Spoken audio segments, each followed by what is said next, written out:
everybody. Welcome to Lady Vibe, The podcast for better well-being. This is your host, Dr. Ning. And I'm your co-host, Rachel. We have a very special guest with us today, my long-term friend, Jennifer Sherman, who is a very busy mom of 3 kids and also a professional. So we're thrilled to have her here because she has nearly 2 decades of experience in fitness and health. So we're hoping to be able to dig into some of the secrets that she has to stay fit. Oh my gosh, I can't wait. Jennifer, tell us about yourself. Yes. Well, first, thank you so much for having me on your podcast. I'm very honored and excited to share my knowledge with everybody.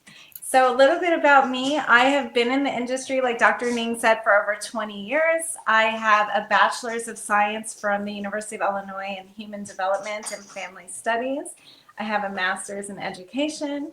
I have my National Academy of Sports Medicine certificate for personal training, fitness, nutrition specialist, and I also am a graduate of the Institute of Integrative Nutrition. Every mom kind of dream to have that body. So Jen, could you tell us a little bit more about what inspired you to get into the fitness and health industry? Absolutely. I think, like for most people, childhood plays a very big role in your passion in life. And as a child, I grew up with a mom who was very overweight and uncomfortable in her skin.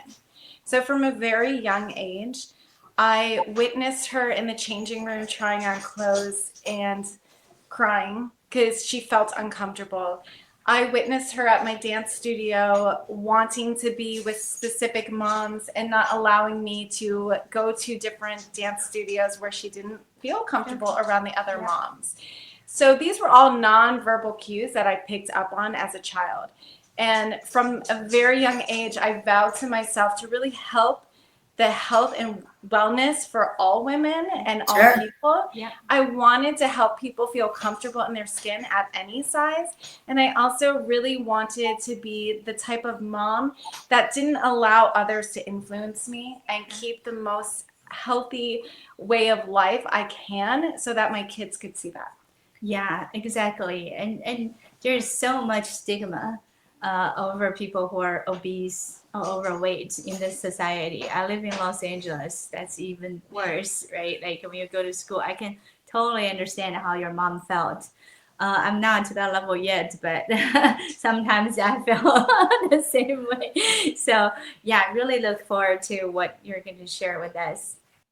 Yeah, no, that's so great. That's super helpful. Here in DC, it's similar. There's a lot of emphasis, and I think just in culture at large, we're so pressured as women to look a certain way and to, sort of conform to this image of how a woman should look and be. And so I'm just kind of curious, as you've really, become an expert in this nutrition space, where does someone sort of learning start? Absolutely. So there's 4 pillars that I like to focus on. The first one is nutrition, which I'm excited to speak about in today's podcast.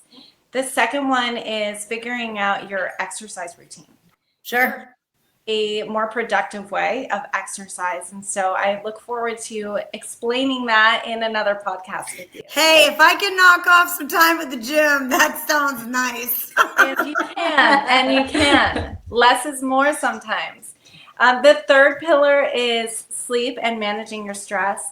And the fourth, as women above 35, I really focus on the fourth one to optimizing your hormones, figuring out hormones and possible use of peptides. Most women have yo-yo dieted and tried everything. And as a person in this industry for over 20 years, I can attest to the fact that I've tried all kinds of things. I like to be N of 1 in science, and I try to see, does it work? How's it feel? Because that's how I connect with my clients to make sure I can optimize everything. I do want to also stress that diet fads come and go constantly. So nothing's really new in the industry. You're We right. have found new ways of studying things to figure out what might work. but you got to start with small changes. Yeah, it is. My supervisor used to say like nutritional epidemiology is like holy grail. A lot of times, like we just lack of the scientific evidence. So far, to my knowledge, like Mediterranean diet is the only one that is proven to be effective in reducing risk of cardiovascular disease, right, and reducing risk of early death. Yeah. So, what's your what do you recommend? Like, So, yeah, the Mediterranean diet has been the one that's been, I would say, studied almost the most. There are many more studies that are being published currently showing other diets that might be very effective for certain illnesses. My biggest, how I work with clients really is it's bio-individual. Every single person has a different background. What might work for one person might not work for somebody else. Sure. And it might work for 10 people, but then 2 other people need something completely different. That's why I believe in making small incremental changes to figure out what is most effective for my particular client. So you won't find me preaching one type of diet for all people. I want to look into everybody's background, where your ancestors from. That has a big role to play in your gut microbiome. So I look at all of that, and then we adjust meal by meal, snack by snack to figure out what is most effective for you. Oh, and I've tried Mediterranean diet. I've tried keto. I've done, restrictive dieting. I've tracked via MyFitnessPal. So in terms of like the breakout of like which foods you recommend people try, what are your thoughts on that? I've really gotten into the science behind why protein is essential. Okay. Essential amino acids. And on the food guide pyramid, which I believe is off by a lot, there's not enough emphasis on protein. And we have the science now by Dr. Gabrielle Lyon, Dr. Bill Campbell, PhD, Dr. Stacy Sims, PhD, who really show that we need muscle protein synthesis to keep our muscles, especially as women. If you're older than the age of 35, we start to lose. The older we get, the more protein we need per each meal. So what I have been doing for the last year is really focusing with my clients on how to get 30 to 40 grams of protein for each meal that you have. And I personally, what's worked for me and what I believe is having 4 meals. So breakfast, lunch, a snack, and dinner. And I provide at least 30 grams of protein for each of those to get the protein I need. Can I ask you if whey protein and collagen protein or vegan protein are created equal? They are not created equal. Okay. However, I do believe that it's okay to have a wide variety. And if you are vegan, there are plenty of pea proteins that we know to absorb very well in your body. We do have the science as of now to show that whey protein tends to absorb better in your body. You're going to have better long-term benefits from it. That's if you can tolerate lactose, if you can handle dairy. Collagen protein doesn't necessarily have enough of the essential amino acids to absorb in your body. So when I have clients who love to have collagen, I always say do a scoop of collagen and then do a scoop of whey protein or of the vegan pea protein. And that way you get more protein together. is it better to eat like, meat, like the actual food instead of the protein powder? That's a great question. I always tell people, when you can, eat whole foods. There was a study that just got published that I read about on Friday morning that was a comparison between 2 sandwiches. One was a processed sandwich, one was a whole food, homemade sandwich. Both had the same calories. Over the course of 7 hours, the people who ate the whole food sandwich burned twice as many calories as the people who ate the processed sandwich. I do work with busy clients. I work with hairdressers, doctors, people who have children, young children. They're running around. Or sometimes I forget about my lunch, because they're too Absolutely. busy. Like, That Yeah. being said, I'm a huge proponent of saying, go ahead, grab a protein shake. Yeah. Make a shake, add some spinach, add a couple other things, and you're good to go as long as you're eating to keep that insulin resistance stable, Yeah. sensitivity stable, Yeah. and you're getting that protein in. Wait, what is insulin resistance? When your body is not able to handle the insulin that it's producing. So Okay. happening. So actually, okay, so insulin helps control blood sugar. So if you have insulin resistance, your body has trouble breaking down fat, which causes more fat in our liver. And this is typically what we believe, and you would know more than I do, what leads to cancers and diabetes and other unhealthy risk factors. Yeah, if you have insulin resistance, you cannot break down sugar either, and that actual sugar can turn into fat. This is why it's very important to eat whole foods and minimally processed diets. Sure. And I think another benefit of eating whole foods is because it has fiber too. Absolutely. And fiber is so important for the gut health and for overall. Yeah. And then you can also have your fruits and vegetables, which adds the fiber, it adds the colors, it adds all those vitamins and minerals that our bodies really crave and need. What type of food will provide us like high quality protein without adding like like saturated fat that our body does not need? Absolutely. So when I focus on protein and I focus on breakfast first, we've got to start small and simple because it can be overwhelming. And then people look at a different article every single day and start to get confused. Yeah. So I start simple. Eggs are an incredible source of protein and healthy fats. Okay. Sure. And cholesterol, and we do need cholesterol. I like lean meats, so I do like red meats. I like chicken. I like all types of fish. I'm a firm believer in wild caught fish.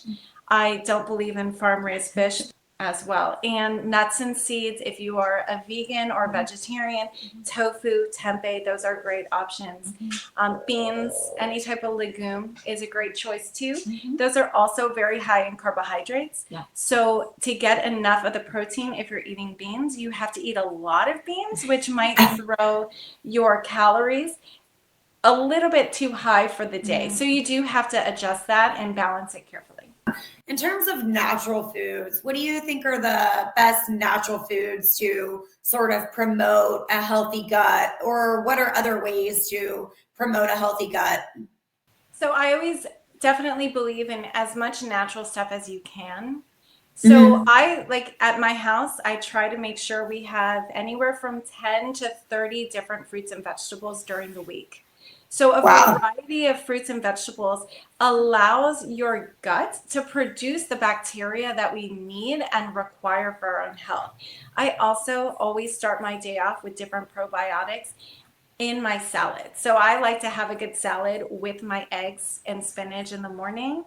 And in my salad, I will do fermented beets, fermented carrots. I love fermented ginger. So pretty much what you have a taste for. My daughter loves kimchi, so she'll have kimchi. Same here. Perfect. I don't personally like the taste of different kimchis. I've tried them all, but it's really to your taste buds. I do believe in adding those fermented foods in the morning. We do know that helps your gut. If you start early as a kid, like you get used to it. Like when I grew up, we eat a lot of the Korean kimchi style. Yeah, that's our like side dish on the table every day. Yeah, definitely. And I have another question about like probiotics. My GI doctor said that it's kind of a little bit, overrated. Like he does not believe that,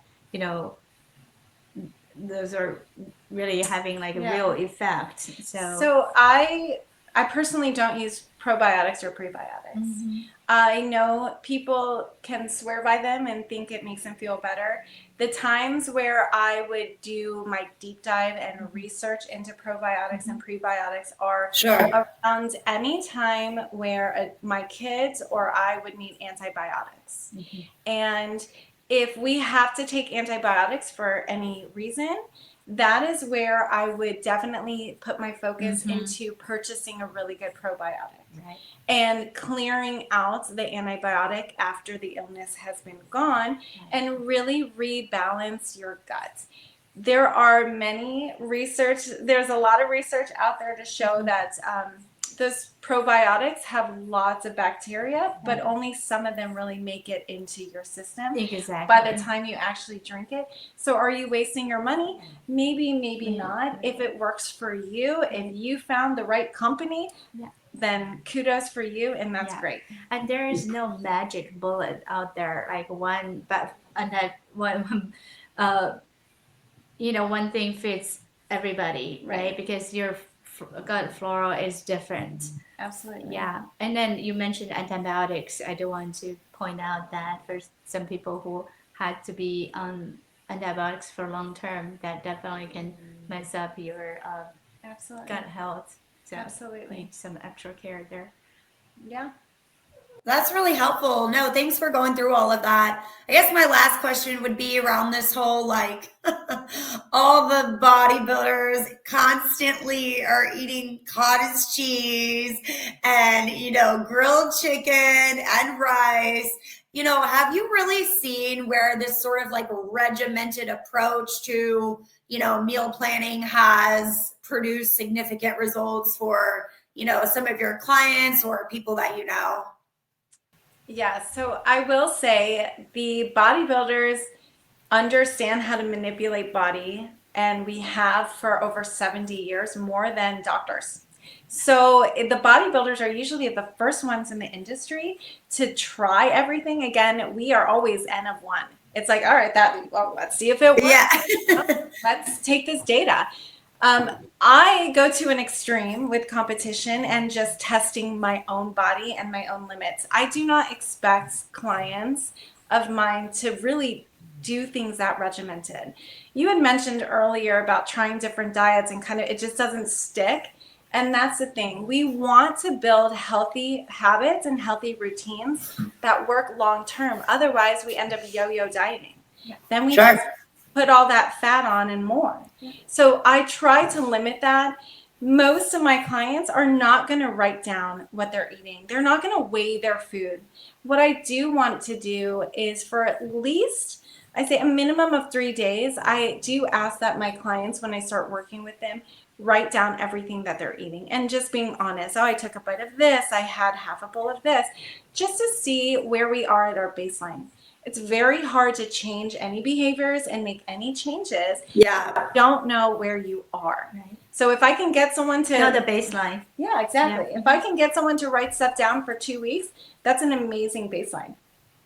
Rachel, actually, you mentioned some supplements you see in the store, right? In Costco, in Whole Foods store, there are so many types of supplements. Like, I don't believe that all of them work, right? And I do buy a lot of supplements for my parents for their cardiovascular health and stuff. So I want to know your view about these supplements. Like, what do you think are really helpful for people? I say, save your money. Save your money, people. We get it's so important now. Yeah, we get stock market. Absolutely. We get sucked into this magic pill, that magic pill. I will tell you, my husband does all the research in our house when it comes to supplementation. Yeah. And there are 3 things that we take regularly. That is creatine monohydrate.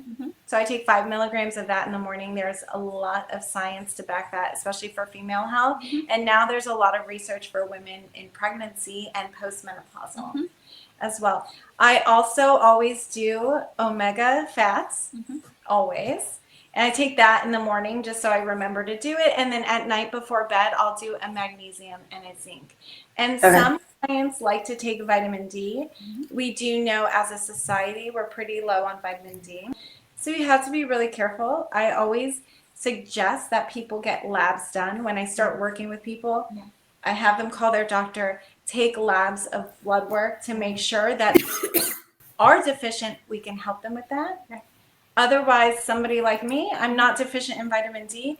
I don't want to add that as a supplement because then I'm going to have a negative outcome. Right. Sadly, I'm one of those who has sedentary lifestyle, and I do have a little vitamin D deficiency, and my doctor did put me on that, and you remind me I need to do another checkup to see my current level, you know. And some people will have lower levels in the winter, which makes sense. Yeah. And then in the summer, they don't need to supplement at all. So it's important to pay attention to how you are feeling while you are taking these supplements as Yeah. well. And some of the damage you probably read in the newspaper, like right, the false information about vitamin A supplements are causing liver damage among kids. So definitely be careful for taking any of all these supplements. You have to understand the mechanism of work and whether you really need it. Yeah, and they are called supplements for a reason. They're supplementing a poor dietary lifestyle. So if you are adding a nice, beautiful range of vegetables and fruits and whole foods, you will most likely not need too many supplements. So that's really the goal and the outcome. Yeah, exactly. So not to pivot too much. I love the information about the supplements. It's kind of to your point. I've always been taught, growing up in a family of, both a doctor and a nurse, that if you're eating a balanced whole foods diet, you don't necessarily need supplements. And how does the consumption of alcohol play into, fitness results, right? So I'm doing a challenge right now. It's called 30 Hard. And I'm cutting out alcohol for 30 days. Kind of noticing the impact that your daily habits can have long term. So, do you really think that, one, what are your thoughts on alcohol for someone trying to attain a fitness goal? And two, wine, right? There's so many mixed reviews on whether or not, red wine in particular is helpful for cardiovascular health. What are your thoughts on those two questions? So anyone who knows me will tell you I don't drink. Oh, okay. Me I either. don't drink. I don't drink, but I will caveat that by saying I grew up in a household where nobody drank. Okay. I also never chose to drink much in college. It just wasn't my vibe. I'm super social and I could have a great time without any substance. So I understand that people have different personalities and people grow up in different environments where they might be around certain alcoholic beverages and that's a taste that they've developed over the years. Fine. But we have plenty of studies to show that really we only get negative outcomes. There might be some benefit in different societies where we see a high consumption of red wine or white wine, but a lot of the wine produced in the United States has a lot of additives in it. So I stay away from it mostly because it impacts my sleep. 100%. I will not sleep well for me. For me, my body cannot process alcohol. I'll turn to tomato with one tasting.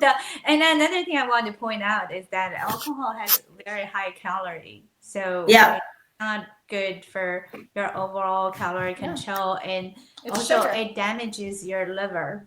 So evidence has shown that any amount of alcohol, as you said, only shows the harm than benefit. Mediterranean diet does recommend like 1 glass of red wine. If it's all natural, good quality, it's probably okay. But if you can go without it, I would go without it. I'd say like Dr. Ning said, if you are okay without it, then just say no. What about margaritas? A lot of people on this podcast like margaritas. The same alcohol, right? Like a beer, margarita, like the rice wine, like whatever. Like the alcohol kills you. So it's not good for your heart, not good for your liver or kidney. So Big final words. No alcohol. Not everybody is snake sober, As I said, and right, like Jen, another question that I want to ask is that what kind of food we should avoid, right? I think alcohol probably is one of them, right? Yeah, I would say again, it depends on your environments. So I don't Yes. necessarily think everyone needs to avoid certain things. I do not like processed foods or bad quality of anything. I would say try to eat minimally processed or whole foods Yep. from the ground. Yeah, fried food. Would you think that should be on the list? You're right. So do I think you need to ban it? No. Do I think you should go to a fast food place and get French fries that's been fried in the same oil for several days straight? Absolutely not. Do I make fried milanesa on my stove, pan fried for my kids? I absolutely do. They love breaded chicken when I make it for them, Yeah. homemade with the oil that I have at my house. Right. So I'm not trying to restrict so much, especially for my children, because we know what happens if you restrict too much. Right. But that's again, are you doing it at home? What type of oil are you using? How often are you having it? Is it every once in a while? Fine. Is it every day? Then we have to really take a look at our habits. Yeah, frequency matters, right? If you have French fries from Absolutely. McDonald's every day, that may not be a good thing. What are your thoughts on if someone just really loves coffee? Are there suggestions on, ways to keep the calories down or best times of day to have the coffee? Coffee's fine, okay? We do know that caffeine has a half-life though. So if you do struggle with your sleep patterns, and again, you might not struggle in your 20s, and then all of a sudden in your late 30s, you find that you can't sleep, but you're having the same amount of caffeine that you always did. That's something to really adjust. Sure. I'm not anti-caffeine by any means. I drink green tea all morning long, which has a lot of caffeine. But you do want to limit it after a certain time of day. And you probably shouldn't be adding a bunch of sugar and different creamers into it if possible. But if it makes you happy to smell that cup of coffee in the morning, get you out of bed, then go ahead and enjoy it. There are ways to add protein into your coffee. So let's say you're not a big breakfast person. I am a firm believer in making sure that you do eat food before you exercise. We have plenty of data showing that women especially should not do fasted workouts. So if you're not a big eater in the morning or you go work out really early, there are ways to have added protein into your morning coffee to give you that energy, but also allow your body to digest some protein and understand you're about to exercise, release whatever fat you're trying to release. So eating before a workout. Are we talking a full meal? Are we talking, a rice cake and some peanut butter? What are one, how much time do you suggest folks have before they start, eating to breakfast? And then what should they eat if they're gonna eat and then do a workout in the morning? So there's plenty of studies out there. Dr. Stacy Sims is one of the first women out there to really just say, hey, world, women are not small men. So all these studies that have been done on men. And she was in this PhD program in physiology, and she's saying, hey, I'm studying the women. So she's a big person out there right now. I recommend to anyone who's listening to go and listen to what Dr. Stacy Sims says. But we do know that women perform better in the gym when they eat. I do think that eating about a half hour after you wake up is pretty good because your cortisol has elevated, which is normal and it should. You want to feed your body so that your body can start to calm down and understand, oh, hey, I've got food. I don't have to hold on to all this fat because I was just fed. I will be fed. I'm okay. I can burn fat now. So depending on what time you like to work out in the morning. Some people like to go to the gym around 10 in the morning. Great. They might be able to have a really nice, healthy, big breakfast at 8 in the morning and give themselves time to digest. Somebody like me who's at the gym at 5 a.m., I'm not making my full-blown salad and eggs at 4 in the morning. But what I will do is I'll get my bowl of a half a cup of cottage cheese and a half a cup of frozen blueberries, and I'll drive to the gym. I'll eat that in the car before I go work out, just to give myself that nutrition and that start of carbohydrates and protein in order to be able to lift better at the gym. That's super helpful. I feel like I have a lot more questions about the fitness side now. Perfect. Wait till next episode. Yeah, I can't wait to do My, that.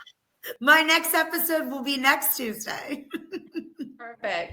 Yeah. Thank you so much, Jen. We have all Absolutely. learned so much from you, and we look forward to the next episode. Thank you for having me.